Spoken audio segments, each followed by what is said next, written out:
Okay, I'd like to call this meeting of the Stewart Community Redevelopment Agency to order at 4:30 p.m. on Tuesday, May 26th. Mr. Dias, will you read our statement? Yes, sir.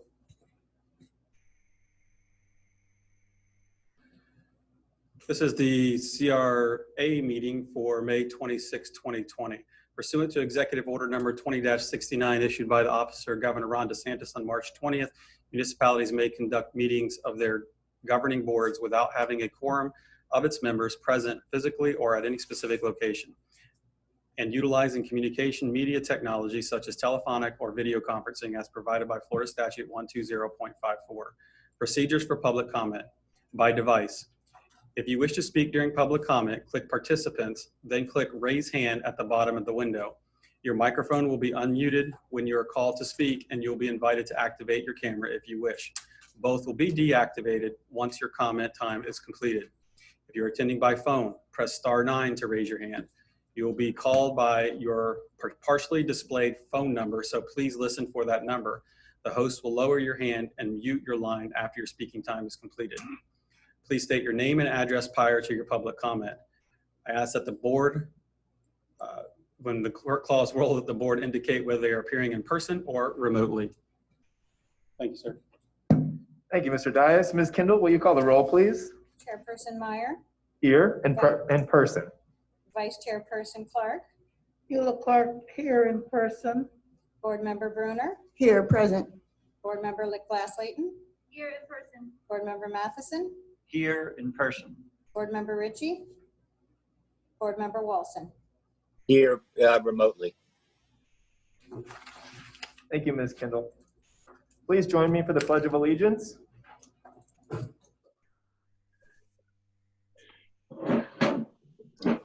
the flag of the United States of America, And to the republic which it stands, one nation, under God, with liberty and justice for all.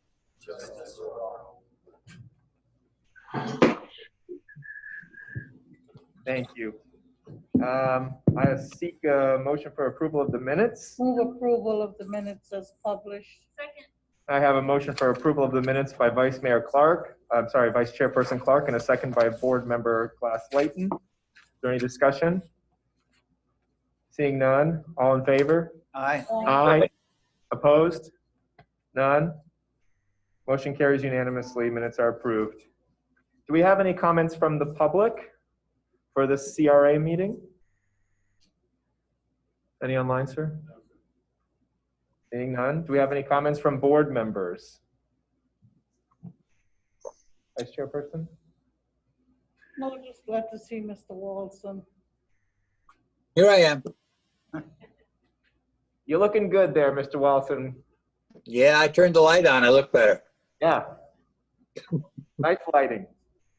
Okay, we'll move on to staff update if there is any. Not pertaining to this agenda. I don't have any. Seeing none, we'll move on to item number 3. The first presentation of the Community Development Block Grant Program by Corbett Alday from Guardian CRM Incorporated. Thank you. Panal Ganisada, CRA Administrator for the record. We have Corbett here with us today. They were recently awarded a contract for CDBG grant writing and grant administration. He's going to go over the CDBG guidelines, application process, and the different funding categories that are available. And this meeting was advertised in the newspaper and also at 10th Street on the marquee. I'll let Corbett take over from here. Thank you, Ms. Gandhi Sabdas.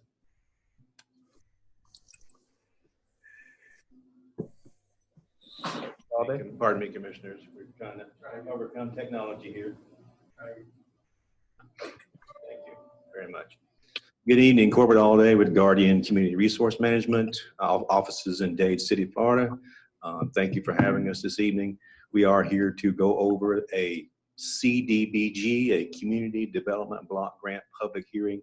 This is the first of 2 public hearings required to apply for any block grant. The Community Development Block Grant Program is funded by HUD, comes to the state makes a rule, and then there's a competitive application. The competitive application is for smaller cities and counties. There you see the limits. It's and the benefit from a block grant must be for low and moderate income persons. These are very, very competitive. It usually takes 2 or 3 tries to get funded. There is a cycle every year, but it's not set. It can vary year to year. This year it has not been set yet, but it is pending. Income. To give you an idea of what we say when we say low and moderate income, we're talking about this income chart here based on HUD calculated income limits. So a moderate income would, for a family of 4, would be $55,550.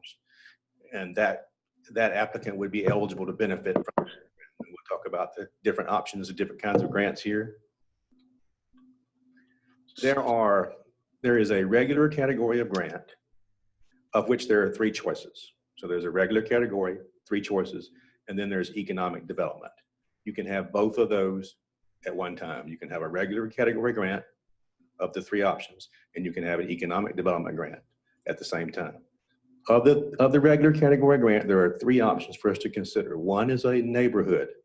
A neighborhood is about going into a residential neighborhood and doing infrastructure, water, sewer, stormwater, streets, sidewalks. Neighborhood revitalization is what it is. You need at least 80 to 100 houses, and you need at least 85% low and moderate income for that to be successful. You also need plans and specs. So if the city wants to pursue a neighborhood type grant, we need to be budgeting and hiring engineers, and we need to be preparing the plans and specs for that project in advance, okay? The reason is it's 50 points, and 50 points is do or die on these type of applications. So that's shovel-ready projects only for this. Okay. It's not a requirement that it be shovel-ready, but they put so many points towards it that it might as well be. Housing is another category of the regular options. So housing, there's no design plan for it. There's a housing assistance plan that we adopt, and it says this is how we're going to run the program, the city of Stewart. And then if it's funded, then the city will advertise to citizens in the city limits and citizens that live within the city in an owner-occupied home, owner-occupied, can apply to get assistance to do code, health, and safety. So a new roof, a ADA ramp, ADA bathroom, electrical and plumbing issues, you name it, up to about $60,000 per house is what they can spend. All right. Any questions? Just chime right in. I do have a question, sir. So I can't remember if I saw this in either presentation, but does this exclude multifamily developments, or this single family homes only? This is for single family owner occupied. So it could be a duplex or a townhome, possibly if they own it, but they must own it. I see. So it's owner occupied. Thank you. Any other questions? The last option in the regular category is a commercial revitalization. Now, the commercial microphone.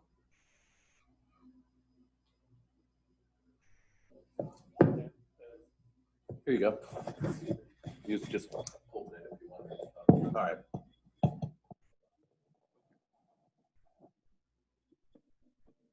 Thank you. Thank you, sir. Testing, okay. But I guess the bag of gremlins followed me all the way here. Okay, the last of the three options, we had neighborhood, which is a residential.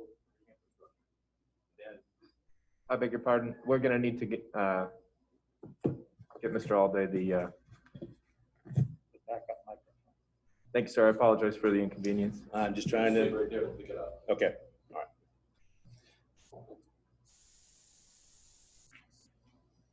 So we had neighborhood and we had housing, and then the last of the three options for regular category grant is a commercial grant.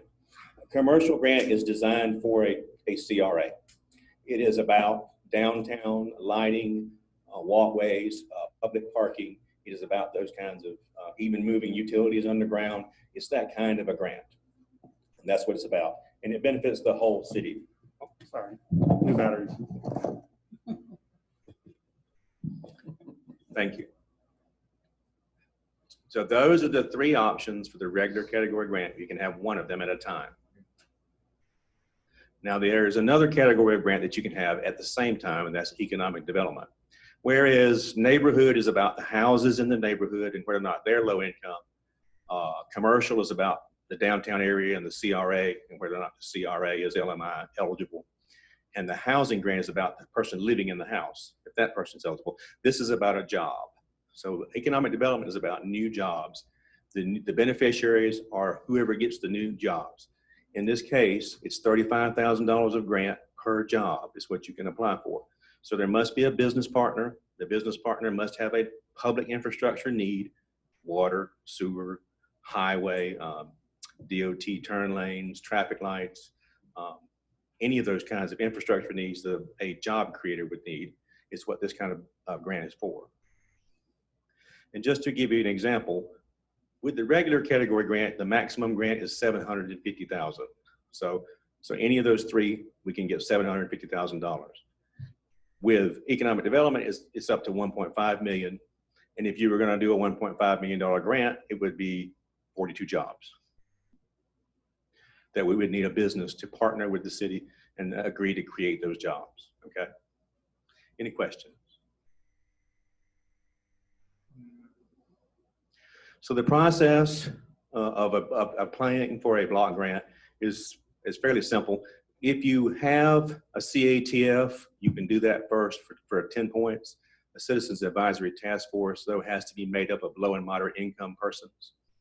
At least 5 people that are residents of the city, and at least 3 of them have to be LMI to get the points. Then after that, you have a first public hearing, which is today. Then after that, we have income surveys, an application draft. Then we come back to you at a second public hearing with a specific proposal. Then the application is signed and submitted and goes up to DEO, Florida Department of Economic Opportunity. It's really important, very important to, before we take staff input, we need to have our public input after the presentation. That's just a very quirky thing that they are very careful about auditing when they audit these, is make sure that before the staff gives their opinions or I give my opinion of what we think you should do, we should definitely have public input first, okay? I'm very peculiar about that because they audit that carefully and little mistakes can get made.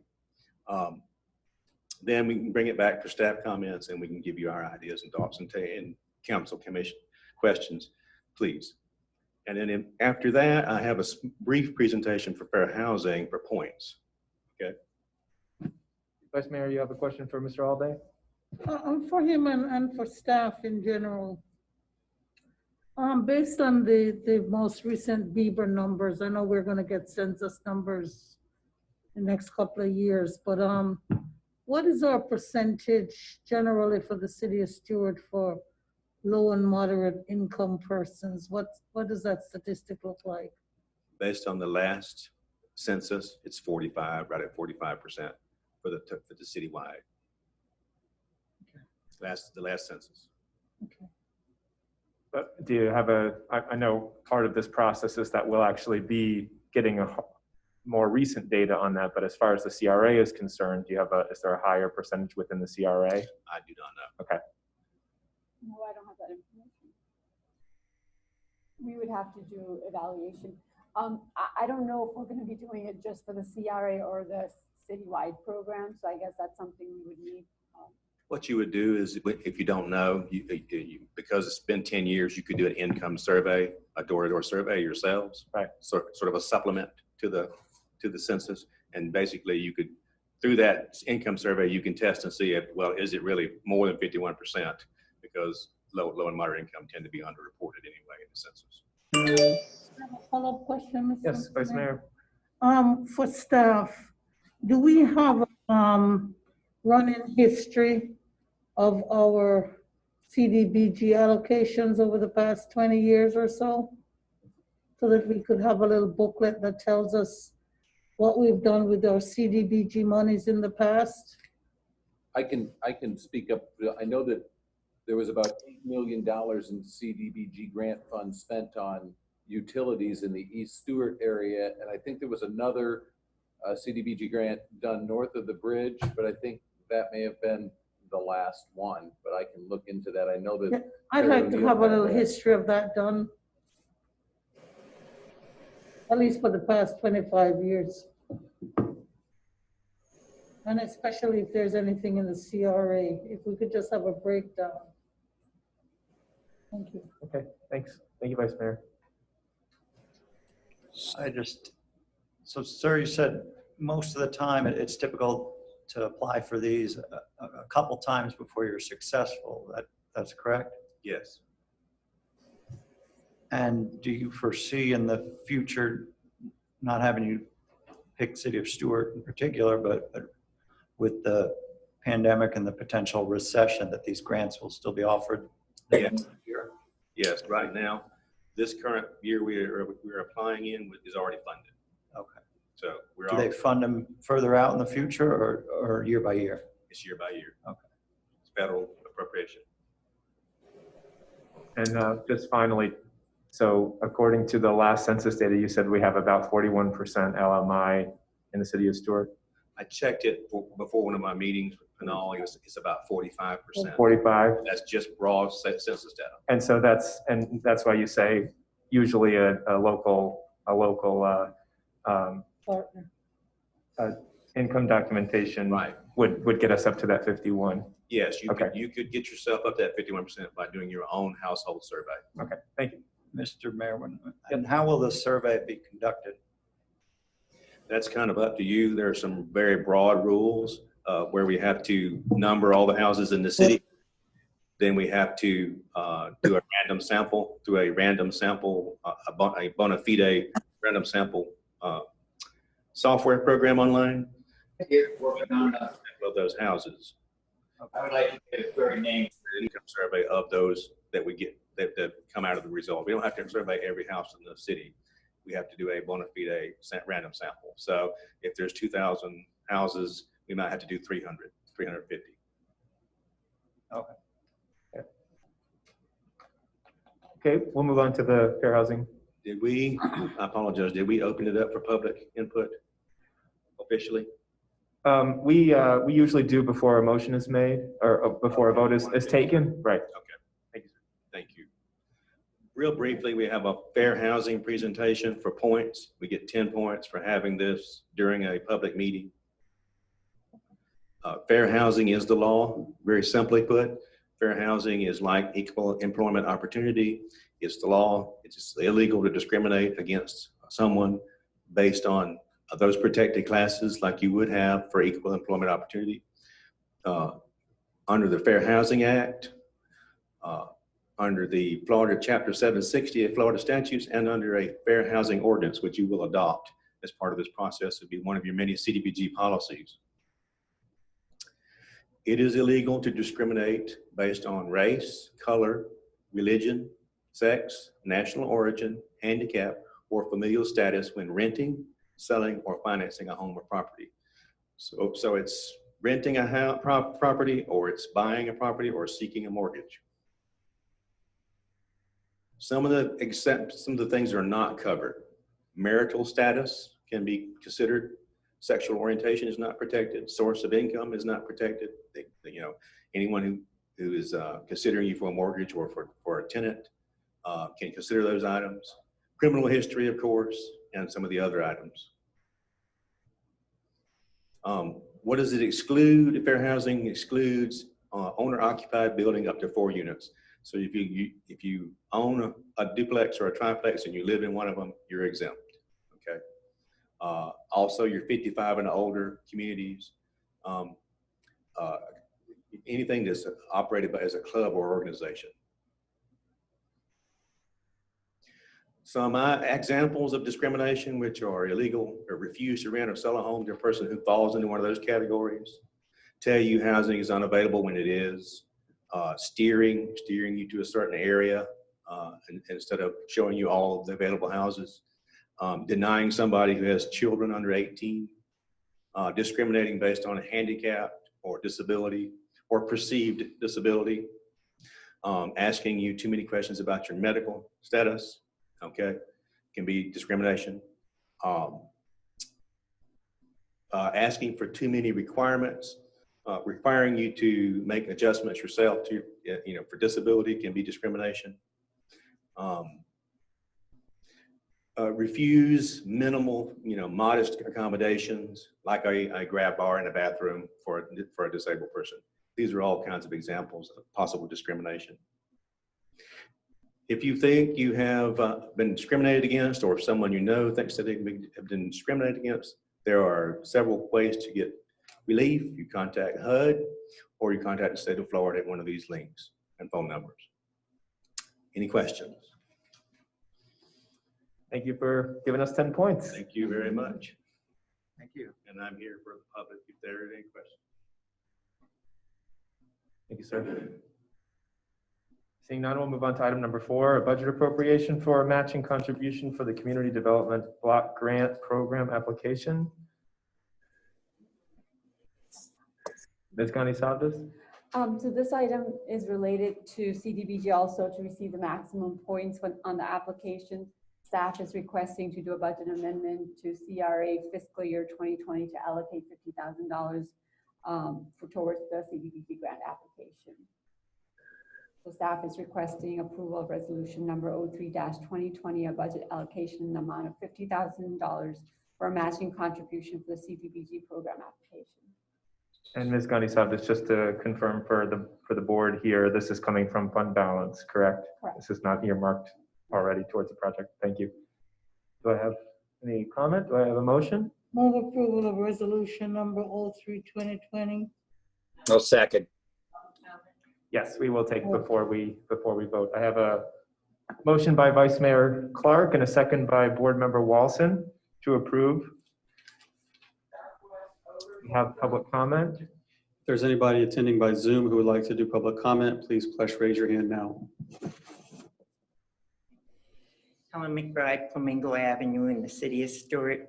My question is, the income is moderate, low, or very low? Now, naturally, a very low person needs, and you have to own your own home. I'm asking these questions. You own your own home, and the person has to own the home and they have to live in it.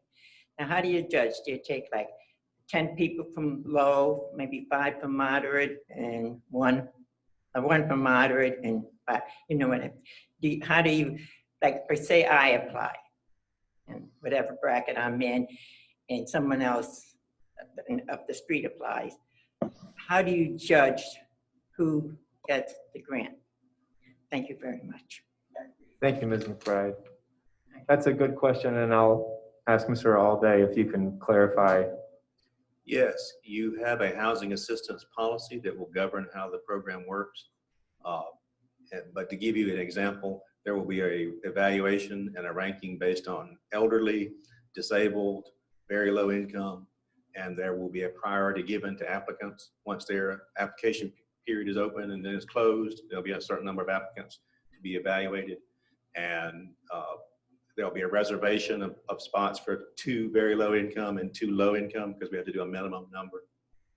But other than that, they'll be ranked by typical criteria such as elderly, a single female head of household, disabled, veterans, etc. And sir, those portions that you would earmark for certain groups of people and certain moderate income levels, that's what you would be describing in the application for the CDBG. Okay. So we'd see that when we have the final application. Yes, you have a housing assistance policy to consider. You created one. Okay. And so that will be on the agenda as well as an application.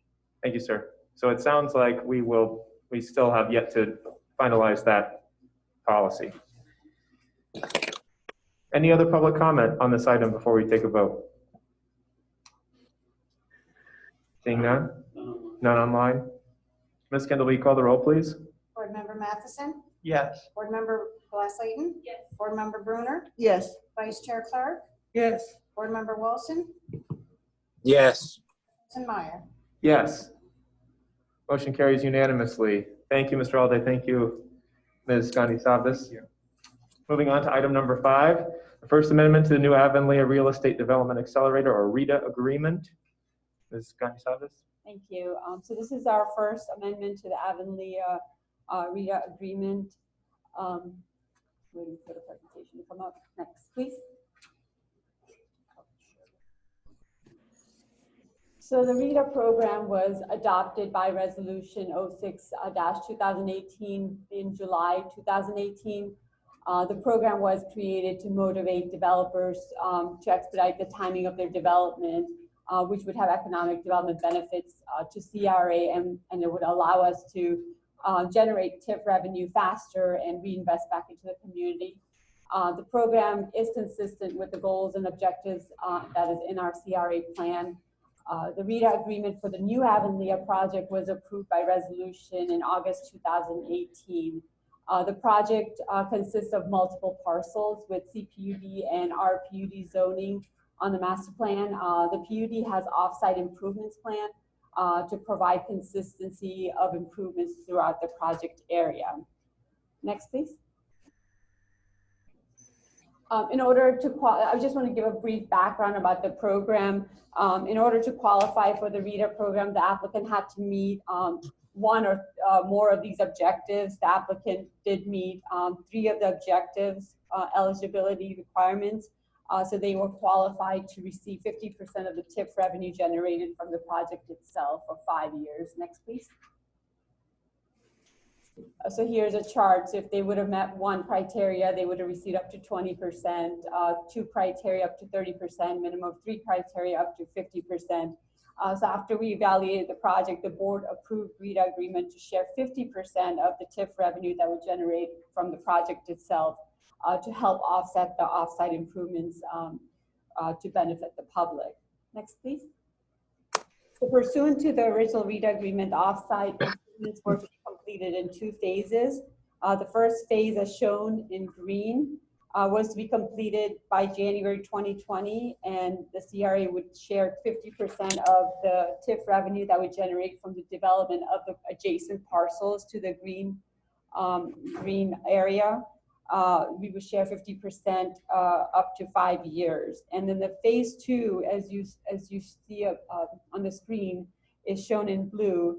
And that was to be completed by May 2022, and the CRA would share 50% of TIF revenue from those adjacent parcels for up to 5 years.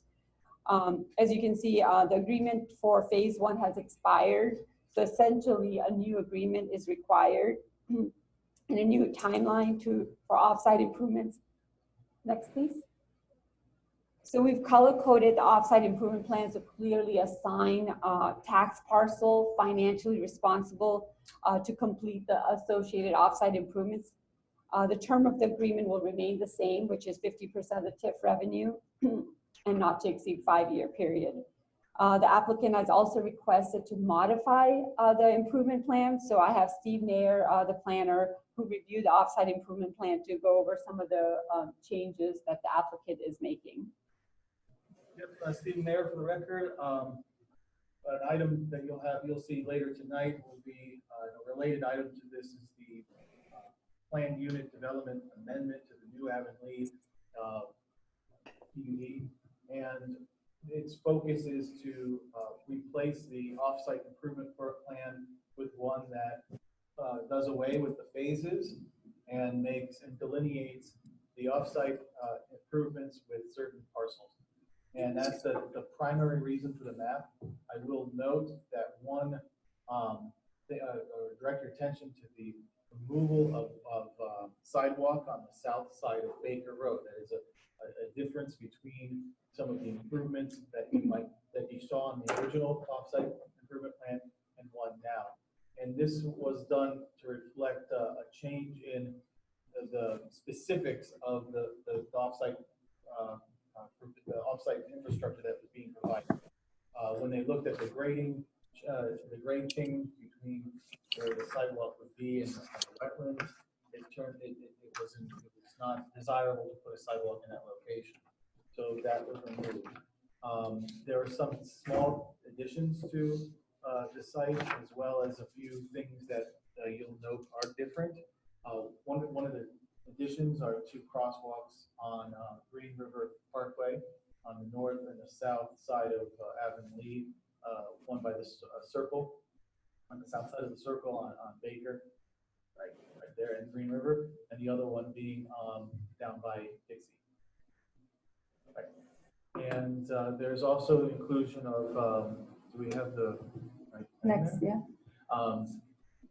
The inclusion of a line that shows the utilities, where Martin County Utilities is provided and Stewart utilities are provided. And another change would be to the adding of an overlook to this, yes, that area right there. Furthermore, the plan originally had 2 pages. One of them was the cross section, and one was this map. The applicant also provided to us details of furnishing, street furnishing that would be provided in these areas as well.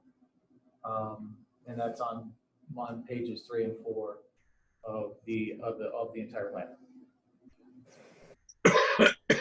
So any future amendment to this plan would come before both CRB and CRA board because it affects the RETA agreement.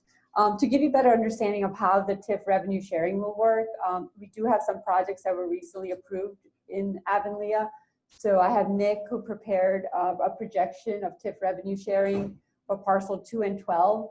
And we also have Tim Hernandez via Zoom. He's going to share what that TIF revenue sharing will look like for parcel 16. Nick? Mr. Schroth, if you would. The Excel for parcel 2 and 12.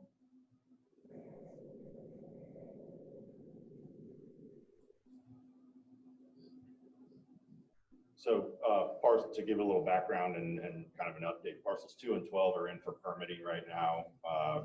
We should have a first round of comments back from the city and the county this week. So those parcels are moving forward. We do plan to hopefully break ground here in the end of June, first part of July. This is what the revenue looks like to both parties in this TIF sharing agreement, the CRA and the tax parcel sharing revenue. You'll note the offsite improvements associated with this parcel include 33 on-street parking spots, 17 street lights, around about There's a good amount of landscaping in the site, and there's almost 10,000 square feet of sidewalk that is being added that is a part of the project, as well as 2 mid-block crossings. So, really the costs of those offsite improvements, are in excess of what we're seeing in projected revenues back from the TIF agreement. The expectations that I used in this model were a $250,000 assessed value for the units. That's taking into account a $50,000 homestead exemption that would likely be on those, and the model assumes that the first unit would be sold next year, first part of next year, and then those units would sell out over a 2 or 3 year period. And as those units came online, their revenue would increase. So that's the revenue model for parcels 2 and 12. Happy to discuss in further detail if anybody has any questions. Mr. Schroth, the line item for the sidewalks, does that include any that the square footage that the city is going to be contributing with our TAP grant? No, that is just parcels 2 and 12. So that is a sidewalk along the west side of Cardinal Avenue, north of Baker Road. Okay. That is a sidewalk along the south side of Baker Road from the parcel boundary of 12 to the parcel boundary of 12, so west to east. And that is that's just on this parcel here. There's additional sidewalk that you'll see in the offsite improvement plan that Steve was discussing related to each parcel, and as they come online, those sidewalks will interconnect. So in total, there'll be a lot more than 10,000 square feet of sidewalk added. Any other questions? Seeing none. Thank you, Mr. Schroth. Next, we have Mr.